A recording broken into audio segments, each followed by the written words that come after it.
Buenos días a todos los presentes. Agradecer la presencia en especial de los magistrados del Tribunal Supremo de Justicia, del Consejo de la Magistratura y a todos los abogados presentes en este salón y a los que están escuchándonos por videoconferencia en todo el país, en las universidades de todo Bolivia. Bueno, vamos a dar inicio con este seminario internacional denominado Justicia Constitucional y Principio de Proporcionalidad, el cual es de incalculable nivel académico. Hoy contamos con una gala de invitados que han logrado constituirse en este escenario para compartir sus conocimientos y particularmente agradecemos la presencia y cooperación de la Comisión Europea para la Democracia por el Derecho.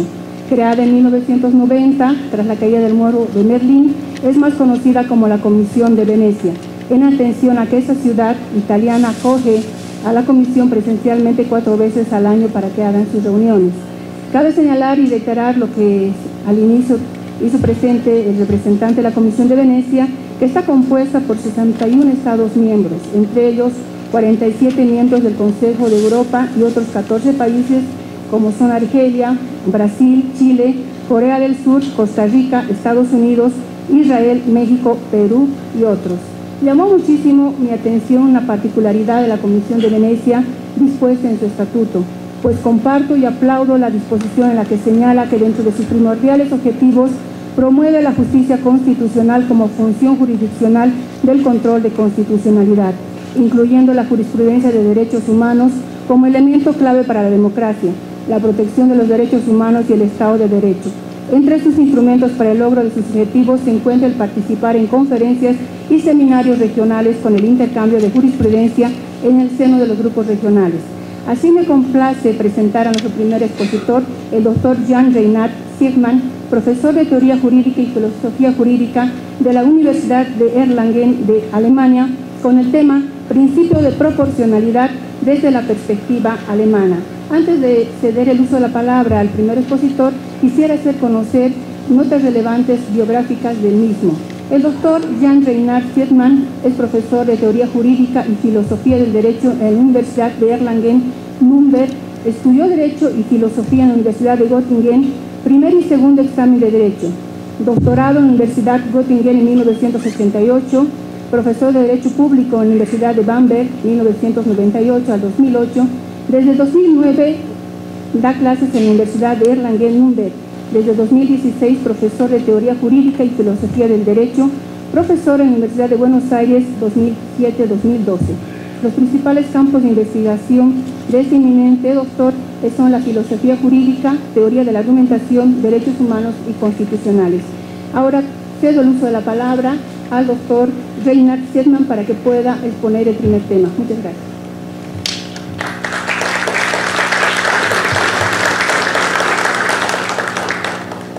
Thank you very much. First of all, I would like to thank the organizers of this conference for inviting me to present here a German perspective on the principle alemana de los principios de proporcionalidad. Es por supuesto algo que muestra la apreciación la belleza de la jurisprudencia alemana y las divisiones académicas para el desarrollo del principio de proporcionalidad. Es un gran placer y honor para mí participar en este evento. Ahora, en la Constitución alemana, las jurisdicciones de la jurisdicción, la proporcionalidad es un estándar que guía la compensación de los derechos fundamentales. De acuerdo con este estándar, la interferencia con los derechos debe ser justificada por razones que mantengan una relación razonable con la intensidad de la interferencia. Uno bien podría considerar el principio de proporcionalidad como un estándar universal de racionalidad que cualquier sistema legal debe reconocer. Sin embargo, la interpretación y alcance de aplicación del principio de proporcionalidad es un tema de discusión. En especial, el elemento de compensación que éste incluye.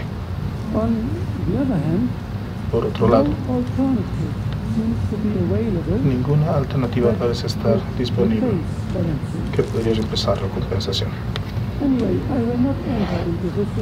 De todas formas, no entraré en esta discusión de las alternativas, sino de una forma más elemental. Me gustaría analizar a qué se refiere a la compensación, cuál es su estructura, cuáles son sus criterios y en qué grado una justificación objetiva de juicios es posible. Para poder responder estas preguntas, yo presentaré el modelo estándar de la prueba de proporcionalidad, como fue desarrollado en el fondo de los dictámenes de la Corte Constitucional Federal Alemana y en la teoría de derechos fundamentales de Robert Alexy.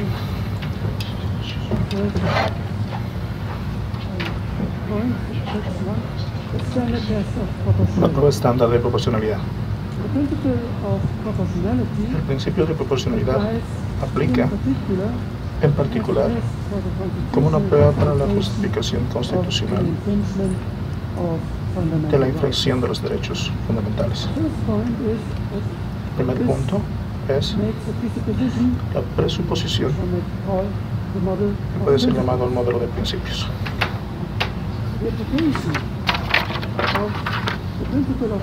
La aplicación del principio de proporcionalidad implica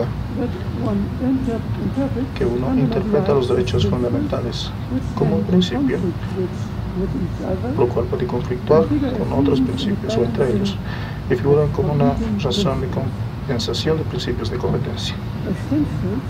Como principios, ellos exigen una realización a un grado lo más alto posible,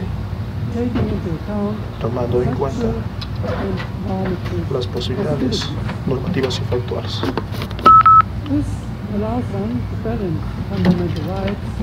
Esto permite balancear o nivelar los derechos fundamentales como principios pesados y nivelados entre ellos.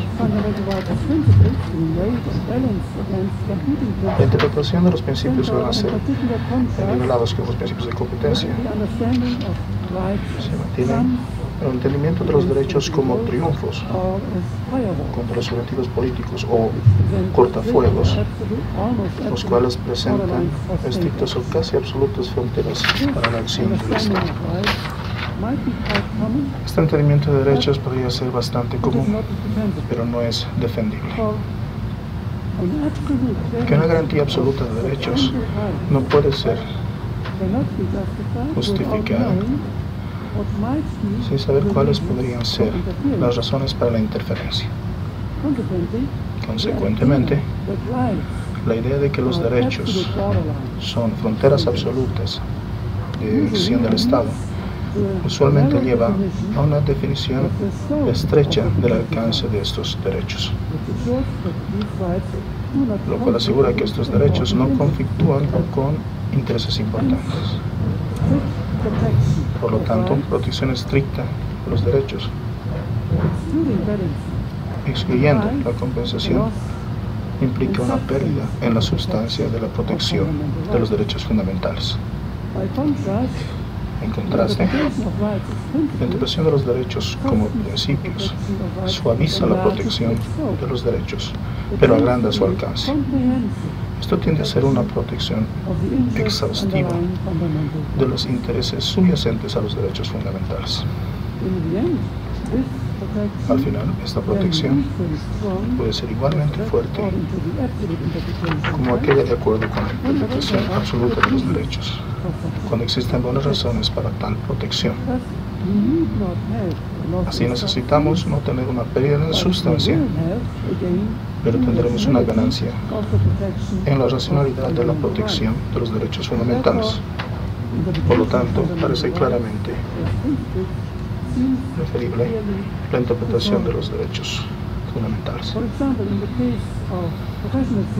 Por ejemplo, en el caso de la libertad profesional, la Corte Constitucional Federal Alemana ha interpretado la garantía de la libertad profesional como un derecho fundamental uniforme de escoger y ejercer una profesión. Este derecho está en principio protegido contra la interferencia legislativa en el alcance completo de aplicación. Su protección, sin embargo, con diferente fuerza, de acuerdo con el carácter e intensidad de la interferencia con esta libertad, como ha sido desarrollado por la Corte Constitucional Federal Alemana en su teoría de etapa. Por consiguiente, la libertad profesional comprensiblemente garantizada con el estándar de proporcionalidad. Siguiente punto. La estructura de la justificación constitucional.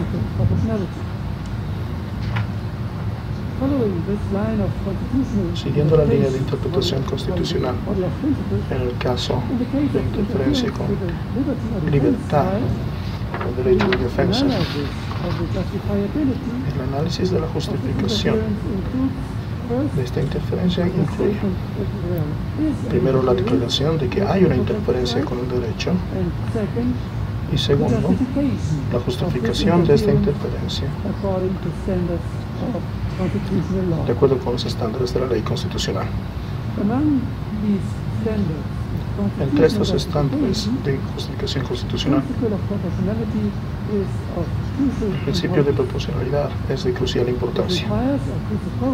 Esto requiere o presupone que la interferencia persigue un objetivo legítimo e incluye tres subcriterios. Primero, la demanda de adecuación o idoneidad, que es la interferencia, debe ser apta para promover el objetivo de la interferencia. Segundo, la demanda de necesidad, que es ninguna alternativa está disponible, que sea menos perjudicial al derecho afectado y al menos igualmente efectivo respecto al objetivo de la interferencia. Y tercero, la demanda de proporcionalidad en un sentido estricto, que es una demanda de compensación o equilibrio, guiada por el requerimiento que la intensidad de una interferencia debe mantener una relación razonable con la importancia de las razones para la interferencia en el caso concreto. Ahora el siguiente punto, proporcionalidad y compensación. En la prueba de proporcionalidad, las demandas de una razón legítima por interferencia, de la idoneidad y de la necesidad de la medida aplicada están más allá de la duda. Parece obvio que la interferencia de un derecho no puede ser justificada si el objetivo de la interferencia como tal no puede ser perseguido, o si la medida aplicada no sirve de ninguna forma para promover el objetivo, o si la interferencia puede ser evitada, por lo menos en parte, por una medida igualmente efectiva. Estas son demandas elementales de racionalidad que directamente siguen al reconocimiento de los derechos fundamentales como principios. El tema crucial y más problemático de la prueba de proporcionalidad es el tercer subprincipio, que es la compensación o equilibrio de los derechos fundamentales. Yo describiré la estructura de la compensación respecto al caso de una provisión estatutaria de fumar en bares o restaurantes. Este caso permite a uno explicar la estructura básica de la compensación, pero también algunas diferencias importantes. Que la compensación en un caso general, típico, y en casos especiales, y que uno podría llamar distintos en el control de la compensación, y es distinto al control de la compensación. Yo no sigo, sin embargo, el argumento de la Corte Constitucional Federal Alemana, sino primero presentaré lo que para mí es un buen ejemplo de compensación.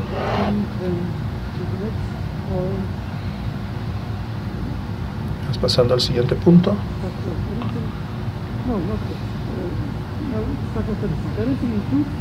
La estructura de compensación. La compensación incluye al menos dos principios de competencia en el caso de la prohibición de fumar en bares y restaurantes. Estos principios son el principio de libertad profesional. Todos deberán tener el derecho a la libertad profesional. Y el principio de protección de la salud pública. La salud pública debe ser protegida. En consecuencia, tenemos un conflicto del derecho a la libertad profesional de los dueños de bares y restaurantes con la protección de la salud pública. De hecho, el problema es más complejo. Quería simplificar el caso. El principio de libertad profesional implica un requerimiento de una normativa particular consecuente, a saber que los propietarios de bares o restaurantes pueden permitir que se fume en sus establecimientos. Por otro lado, con la siguiente suposición que fumar en bares y restaurantes puede afectar negativamente la salud de la gente ahí, el principio de protección de salud implica un requerimiento consecuente de lo opuesto, que sería que no se debe permitir dejar a la gente fumar en bares y restaurantes. Este conflicto requiere una solución por medios de establecer una prioridad entre los principios competitivos con respecto a los hechos del caso. Esta prioridad usualmente se mantiene bajo ciertas condiciones. La prioridad entre los principios en competencia determina la norma que definitivamente regla el caso. Por ejemplo, uno puede asumir que la prohibición de fumar en bares y restaurantes es justificada si no hay habitaciones disponibles libres de humo. La pregunta es, ¿cómo justificar tal prioridad y la correspondiente y definitiva regla? Este es solo un ejemplo del caso. Ahora, el siguiente punto. ¿Cuáles son los criterios de la compensación?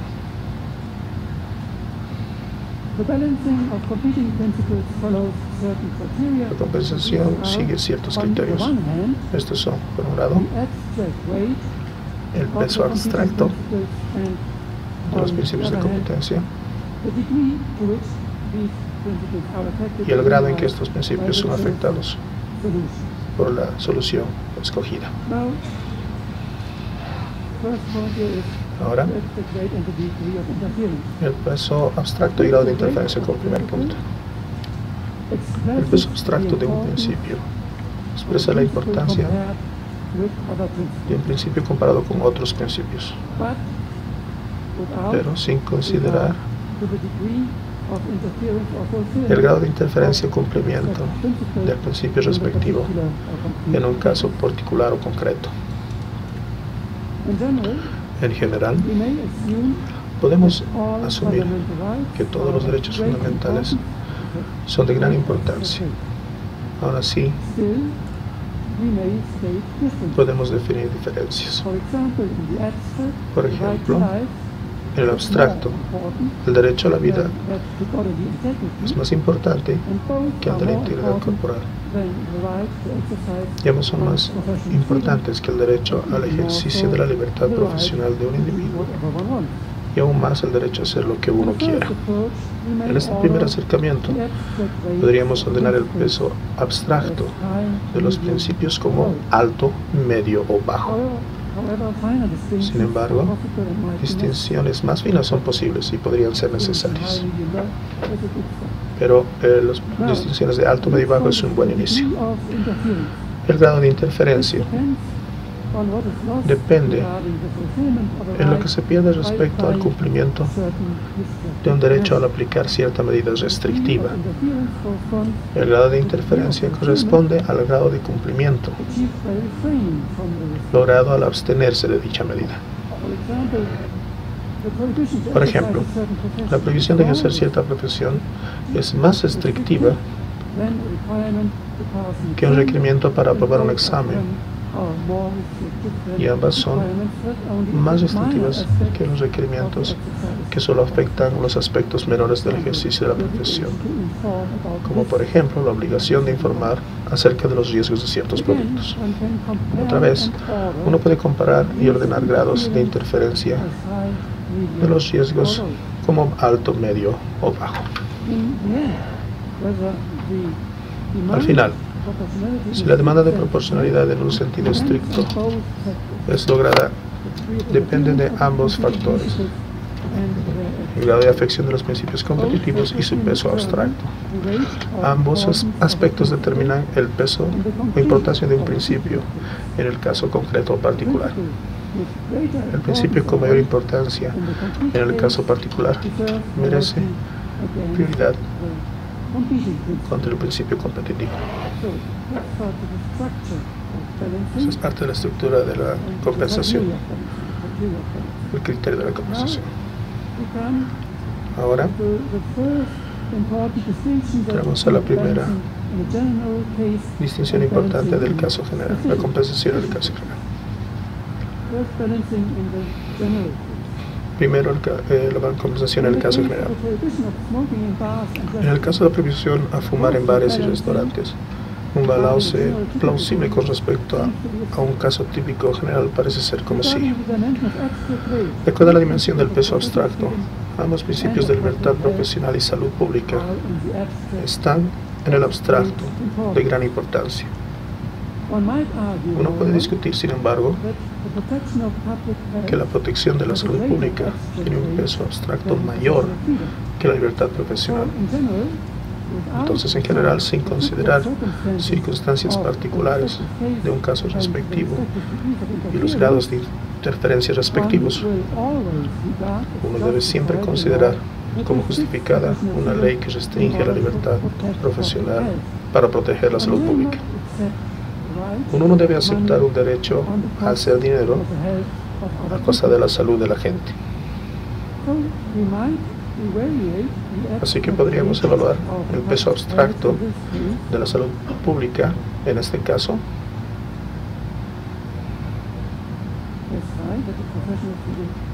como alto, salud pública como alto y la libertad profesional como medio. Por otro lado, nadie es obligado a visitar bares y restaurantes donde la gente está fumando. Esto afecta el peso objetivo perseguido, la protección de la salud pública. Uno puede asumir que el peso de este principio es alto si la gente protegida prefiere no protegerse a sí mismas. Una evaluación como medio parece ser apropiada. Por tanto, el peso abstracto de ambos lados es medio, de acuerdo a esta interpretación. En la segunda dimensión, el grado de interferencia, la afección de la salud por fumar en bares y restaurantes será bastante baja comparada con otras interferencias. Hay un pequeño riesgo de daño severo a la salud, pero no un peligro concreto, y aún menos un daño real. Esto justifica evaluar el grado de interferencia de la salud pública por fumar en bares y restaurantes como baja. Por otro lado, el grado de interferencia de la prohibición con la libertad profesional parece en general bajo. El ejercicio de profesión es afectado solo en un margen. Bares y restaurantes pueden bien servir bebidas y comida sin permitir que se fume en sus establecimientos. Hay o puede haber una pérdida en los ingresos, pero este es el riesgo empresarial. En consecuencia, en general, tenemos en ambos lados un grado bajo de afectación y peso abstracto, igual de salud pública y libertad profesional, en este caso en particular. El resultado sería un estancamiento. Esto es, que ambos lados son de igual importancia respecto a las circunstancias del caso concreto. Por consiguiente, la legislatura puede o no prohibir fumar en bares y restaurantes. La prohibición es proporcional y, por lo tanto, en conformidad con la ley constitucional, pero no requerida por la ley constitucional. Este fue un caso general. Ahora vamos a un caso especial de los bares pequeños que solo tienen una regla.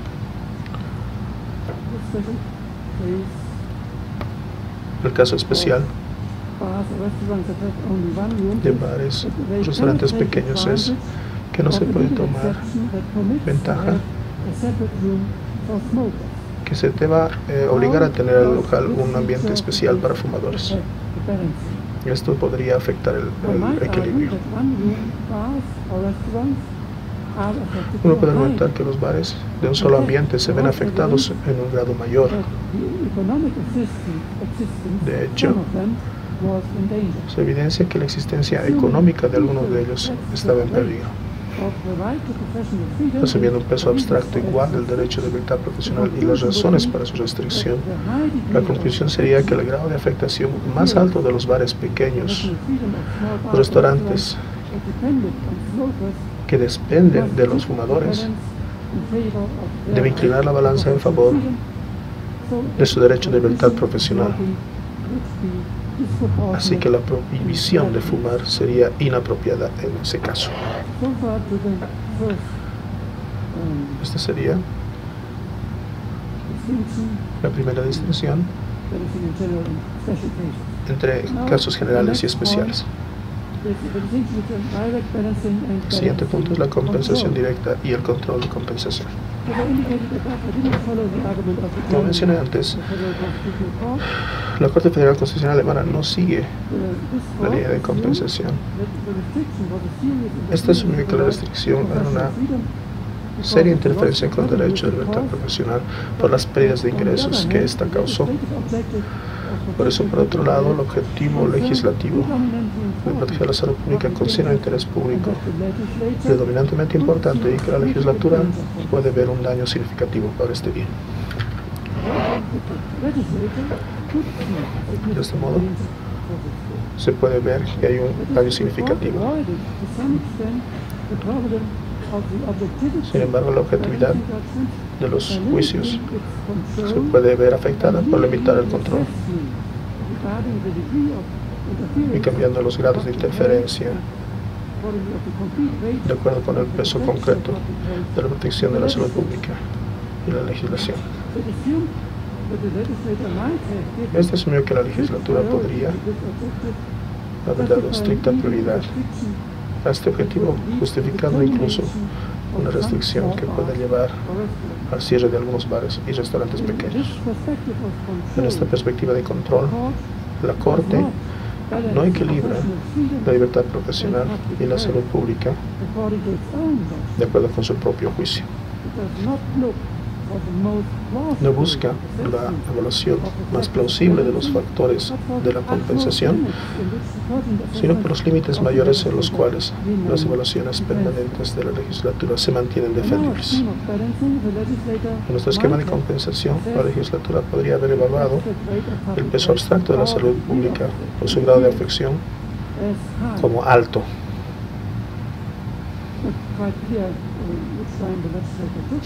No es el criterio que tomaría la legislación, pero en cualquier caso resultaría una justificación de una estricta prioridad en favor de la salud pública de acuerdo a estas asunciones. Sin embargo, la Corte Constitucional continúa discutiendo que la legislatura no establece una prioridad estricta en favor de la salud pública. En vez de eso, el estatuto prohibiendo fumar en bares y restaurantes deja algunos vacíos A los bares y restaurantes se les permitió tener habitaciones separadas para fumadores, además de habitaciones para no fumadores.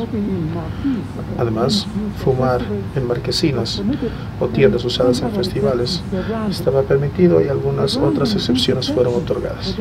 Al otorgar estas excepciones, la legislatura mostró que eso no atribuyó sobreponer el peso de la salud pública. Sin embargo, pues, el peso concreto de la salud pública no era suficiente para justificar un alto grado de interferencia con la libertad profesional, lo que resulta de poner en peligro la existencia económica de pequeños bares y restaurantes. Así, la Corte se limitó a sí misma al control de la compensación de la legislatura, criticada, sin embargo, sin coherencia en la compensación de la legislatura.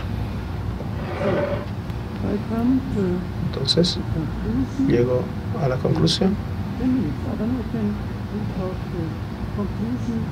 Tengo todavía 10 minutos, entonces puedo ver las conclusiones por completo. Gracias. ¿Qué podemos aprender de este caso? La prioridad dependerá de los factores del caso, en particular del grado de afectación, de los principios en competencia y en el peso de estos principios. Así, la compensación requiere no solo de los principios en conflicto, sino de los argumentos concernientes al peso y el grado de cumplimiento o no cumplimiento de los requerimientos incluidos en los argumentos en conflicto. Esto hace posible el argumento racional. Además, uno puede distinguir entre el general y el caso típico y los casos especiales, lo que difiere en los pesos abstractos de los principios respectivos y los grados de interferencia. Esto da estructura a la compensación comparando diferentes casos, que también eleva la racionalidad. Más específicamente, respecto a las restricciones de libertad profesional, las Cortes Constitucionales atribuyen a la legislatura el poder de evaluar el peso incluso de los principios constitucionales, así como el grado de su afectación, limitándose así a sí misma al control de la compensación legislativa. Por supuesto, la legislatura debe respetar los límites de las evaluaciones defendibles. Sin embargo, al menos con respecto al peso de la libertad profesional, la Corte Constitucional Federal Alemana respeta un gran margen de apreciación de la legislatura. En consecuencia, la intensidad de la revisión constitucional en este caso es bastante baja. ¿En qué medida esto se aplica a otros derechos fundamentales? Es, sin embargo, un tema por sí mismo y más allá del alcance de esta presentación. El siguiente punto importante es que la legislatura debe ser coherente en sus evaluaciones subyacentes a su regulación. Si la legislatura reclama alta importancia para sus objetivos respecto a ciertos casos, una restricción que no puede ser justificada con respecto a las propias evaluaciones de la legislatura es desproporcionada. El siguiente punto es en cuanto a la estructura de compensación mostrada en nuestro ejemplo. Requiere una evaluación, la cual hasta cierto punto un carácter personal y subjetivo. Es cierto que gran parte de la discusión en compensación constitucional trata de mostrar o presupone la objetividad de los juicios de compensación. Me parece que esta línea de análisis no es un punto de partida adecuado para el análisis de la compensación. Es una característica esencial de la compensación de los principios que la regla establecida como resultado de una compensación no sigue el criterio predeterminado, pero es una cuestión de juicio. Por tanto, el resultado de una compensación es una normativa de juicio individual. Como tal, por tanto, el resultado requiere una decisión, la cual en primer lugar debe tomar la legislatura. Sin embargo, podría haber y hay argumentos para cortes formando un juicio de compensación por su cuenta, a pesar del carácter subjetivo de los juicios de compensación. Podríamos alcanzar resultados objetivamente válidos, por ejemplo, por medio de discurso racional, en el cual los juicios individuales son el objeto de la crítica racional y reflexión intersubjetiva de diversos juicios que podrían llevar a una cierta conclusión. Otra posibilidad, reglas objetivamente válidas podrían ser establecidas por una práctica constitucional basada en los principios de la compensación. La elaboración sistemática de compensación parece ser necesaria si la objetividad de la compensación será alcanzada. Finalmente, el rol institucional de las Cortes podría justificar una revisión sustancial constitucional. Este, sin embargo, es un tema más allá de la presentación, donde la objetividad no puede ser reclamada, de acuerdo a la parcialidad de las Cortes. Este es un tema más allá del alcance de la Constitución. Muchas gracias por su atención.